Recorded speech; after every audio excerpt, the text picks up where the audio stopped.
दिल्लीतील जंतर मंतरवरती कॉक्रोच जनता पार्टीचं आंदोलन सुरू आहे। राजधानी दिल्लीत हजारो तरुण एकवटले आहेत। नीट पेपर फुटी प्रकरणाची जबाबदारी सरकारने घ्यावी आणि केंद्रीय शिक्षण मंत्री धर्मेंद्र प्रधान यांनी राजीनामा द्यावा अशी मागणी सीजेपीकडून करण्यात येते। सोनम वांगचुक यांचे दिल्लीतील जंतर मंतर येथे सुरू असलेलं आमरण उपोषण 21 दिवसांपेक्षा जास्त काळ सुरू आहे। पण याच दरम्यान 2 दिवसांपूर्वी पोलिसांनी त्यांना उचलून नेलं आणि त्यानंतर प्रकरण तापलं आणि आज यामुळेच दिल्लीत नव्हे तर देशभरात हा मुद्दा तापलाय। अशा जंतर मंतरवरती आज सकाळपासून काय काय घडलं पाहूयात व्हिडिओच्या माध्यमातून। नमस्कार, मी अक्षता आणि तुम्ही पाहताय सकाळ। दिल्ली जंतर मंतरवरती कॉक्रोच जनता पार्टीचं आंदोलन सुरू आहे। या आंदोलनामुळे दिल्लीसह देशभरातलं वातावरण आज तापलंय। 2 दिवसांपूर्वी सोनम वांगचुक यांना उपोषण स्थळावरून उचलून नेत दिल्ली पोलिसांनी रुग्णालयामध्ये दाखल केलं। यानंतर देशभरात त्याचे व्हिडिओ सोशल मीडियावरती व्हायरल झाले आणि देशभरातून संतापाची लाट उसळली। लोकशाहीवरती घाला घातला गेला, दडपशाही सुरू झाली, हुकुमशाही सुरू झाली असे अनेक आरोप सोशल मीडियावरती करण्यात आले आणि अशातच आज देशभरातून या आंदोलनाला पाठिंबा मिळतोय। सामाजिक कार्यकर्ते सोनम वांगचुक यांना रुग्णालयात हलवल्यानंतर जंतर मंतरवरील आंदोलनाची तीव्रता कमी होईल असा अंदाज व्यक्त केला जात होता, पण अनेक लोक समोर आले आणि आंदोलन तीव्र झालं। रविवारी सुद्धा ठिकठिकाणी या विरोधात आंदोलन केले गेले। अशात अभिजित दिपके यांनी आमरण उपोषण सुरू ठेवल्यानं आंदोलनाला नवीन वळण मिळालं। अभिजित दिपके यांनी सोशल मीडियावरती एक व्हिडिओ पोस्ट केला आणि जंतर मंतरवरती सर्वांना येण्याचं आवाहन केलं। तसेच ज्यांना दिल्लीमध्ये येणं शक्य नाही त्यांनी आपल्या भागामध्ये आंदोलन सुरू ठेवावं असं आवाहन त्यांनी यावेळी केलं। नागपूरच्या माझ्या सगळ्या मित्रांना नमस्कार। आणि जसं की आपल्याला माहिती उद्या 20 जुलै आहे, उद्या इथून आम्ही जंतर मंतरवरनं संसदचा मार्च करणार आहे। पण जे काही लोक काही कारणामुळे जंतर मंतरला येऊ नाही शकत त्या लोकांना माझी विनंती आहे, तुम्ही सगळ्यांनी नागपूरमध्ये उद्या शांतीपूर्ण प्रदर्शन करा सोनम सरांच्या सपोर्ट मध्ये। आणि लक्षात ठेवा, आपलं प्रदर्शन शांतीपूर्णच असलं पाहिजे। जे कोणी शांतीपूर्ण प्रदर्शन करणार नाही ते सोनम सरांचे किंवा कॉक्रोच जनता पार्टीचे सपोर्टर असू शकत नाही। थँक्यू। यानंतर सीजेपीकडून संसद मोर्चाची घोषणा करण्यात आली। दिल्लीतील जंतर मंतर ते संसद भवन असा हा मोर्चा असणार असं आवाहन जे आहे ते करण्यात आलं आणि त्यानंतर देशभरातील तरुण जे आहे ते दिल्लीकडे रवाना झाले। कालपासूनच दिल्लीमध्ये तरुण किंवा आंदोलक हे पोहोचायला सुरुवात झाली। या मोर्चाच्या घोषणेनंतर रविवारी मध्यरात्रीपासूनच जंतर मंतर परिसरामध्ये पोलिसांची हालचाल वाढली। वॉटर कॅनन, वज्रवाहने आणि दंगल नियंत्रण पथक तैनात करण्यात आलं। बॅरिकेड्स हटवणं आणि काही सीसीटीव्ही कॅमेरे बंद झाल्यामुळे आंदोलकांमध्ये सतर्कतेचं वातावरण निर्माण झालं। आज संसदेमध्ये पावसाळी अधिवेशन सुरू होत असताना सीजेपीकडून संसद मोर्चासाठी आंदोलन आक्रमक झालं।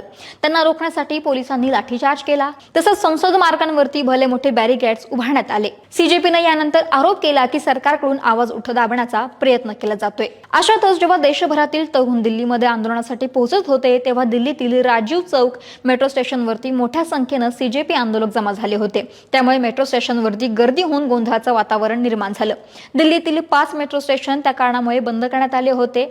जनपथ, राजीव चौक, पटेल चौक, सेवा तीर्थ, सेंट्रल सेग्रिगेटर मेट्रो स्टेशन बंद करण्यात आल्याची माहिती समोर आली। अनेक मेट्रो स्टेशनवरती एक्झिट बंद करण्यात आल्याचा आरोपही आंदोलकांनी केला। आंदोलकांची अडवणूक केली जात असल्याचा आरोप यावेळी झाला। तसे व्हिडिओ देखील सोशल मीडियावरती व्हायरल झाले। पण तरी मोठ्या संख्येने आंदोलक यावेळी आंदोलनस्थळी दाखलही झाले। खरं तर या आंदोलनाला पोलिसांनी परवानगी नाकारली होती। संसदेमध्ये अधिवेशन असल्या कारणाने आंदोलनाला परवानगी नाकारल्याचं बोललं जात होतं। पण तरी आंदोलकांनी आपला मोर्चा हा जंतर मंतरवरून संसद मार्गाच्या दिशेने सरकवला। अशात पुढे जाणाऱ्या आंदोलकांना पोलिसांनी ताब्यात घेतलं। पोलिसांनी काही आंदोलकांवरती लाठीचार्जही केला। आंदोलनस्थळी मोठ्या संख्येने पोलिसांचा फौजफाटा तैनात केला गेला। काही वेळातच आंदोलक आणि पोलीस आमने-सामने आल्याचंही पाहायला मिळालं आणि त्यामुळे तणावाचं वातावरण या ठिकाणी निर्माण झालं होतं। पोलिसांचा लाठीचार्ज सुरू असतानाही काही आंदोलक मात्र त्या ठिकाणी जागेच उभे होते। महत्त्वाचं म्हणजे संसदेकडे जाणारे सगळे मार्ग हे बंद करण्यात आले होते आणि या ठिकाणी कलम 163 हा लागू करण्यात आला होता। संसदेचं पावसाळी अधिवेशन आणि सीजेपीच्या आंदोलनाच्या पार्श्वभूमीवर नवी दिल्लीच्या 15 विभागांमध्ये कलम 163 लागू करण्यात आलं। दिल्ली पोलिसांनी संसदेच्या दिशेने जाणारे सर्व प्रमुख मार्ग सील केले होते।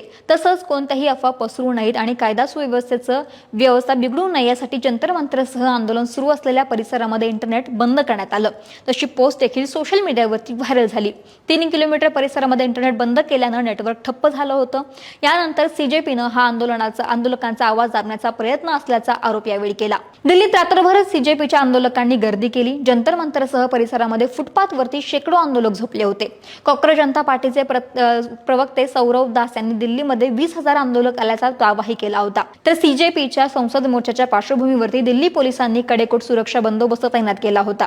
अशात कॉक्रोच जनता पार्टीचे संस्थापक अभिजित दिपके यांनी आरोप केला की जंतर मंतरजवळ दगडांनी भरलेला एक ट्रक उभा करण्यात आला. शांततेत सुरू असलेल्या आंदोलनाला खोट्या प्रकरणामध्ये अडकवण्यासाठी हे षडयंत्र असू शकतं. पोलीस प्रशासन कशाची तयारी करते असा प्रश्नही दिपके यांनी विचारला. त्यांनी सोशल मीडियावरती ट्रकने भरलेल्या डंपरचा व्हिडिओ देखील शेअर केला. दरम्यान हे सगळं एकीकडे जंतर मंतरवरती सुरू असतानाच इकडे सोनम वांगचुक यांना रुग्णालयामध्ये भरती करण्यात आलं होतं. रुग्णालय प्रशासनानं सोनम वांगचुक यांच्या प्रकृतीची माहिती देताना सांगितलं होतं की त्यांच्या सर्व तपासांचे रिपोर्ट नॉर्मल आलेले आहेत. रक्तांचे रिपोर्ट्सही अद्याप सध्या स्थिर आहेत. गेल्या 2 दिवसांपासून डॉक्टरांकडून त्यांच्यावरती देखरेखीखाली उपचार केले जात आहे. अशात आंदोलन सुरू असताना सोनम वांगचुक यांची एक चिठ्ठी देखील सोशल मीडियावरती समोर आली. त्या चिठ्ठीतून त्यांनी सरकारसमोर 3 अटी ठेवल्या आणि या अटी मान्य केल्यास वांगचुक यांनी उपोषण सोडण्याची ग्वाही दिली की शिक्षण व्यवस्थेतील अलीकडील अपयशांचीच म्हणजेच पेपर फुटी प्रकरणासारख्या इतर प्रकरणांची जबाबदारी सरकारनं स्वीकारली पाहिजे. दुसरी अट अशी होती की मी आणि सीजेपीचे नेतृत्व संसदेच्या दारापर्यंत पोहोचलो तर तिथे सन्माननीय खासदार आणि विविध पक्षांच्या नेत्यांनी आम्हाला आश्वासन दिले की ते आता हा मुद्दा संसदेमध्ये मांडतील तर मी उपोषण मागे घेईल आणि यासोबतच जर माझी प्रकृती किंवा इतर कारणांमुळे ते शक्य झालं नाही तर सन्माननीय खासदार आणि विविध पक्षांच्या नेत्यांनी या रुग्णालयामध्ये येऊन वरील प्रमाणे आश्वासनं दिले तर मी माझं उपोषण जे आहे ते मागे घेईल असं सोनम वांगचुक यांनी आपले पोस्ट सोशल मीडियावरती केली होती. परंतु यासोबतच दिल्ली उच्च न्यायालयामध्ये सोनम वांगचुक यांच्या पत्नीनं दाखल केलेल्या याचिकेवरती आज सुनावणी होणार आहे. वांगचुक यांच्या खासगी रुग्णालयामध्ये दाखल करण्यासाठी सत्र न्यायालयाने परवानगी नाकारली होती. त्याला गीतांजली यांनी आव्हान दिलं होतं. सोनम वांगचुक यांच्या पत्नीने म्हटलं होतं की शांततेत हे आंदोलन करायचं आहे. आपल्या शिक्षणाच्या मुद्द्यावरती फोकस करायचा आहे.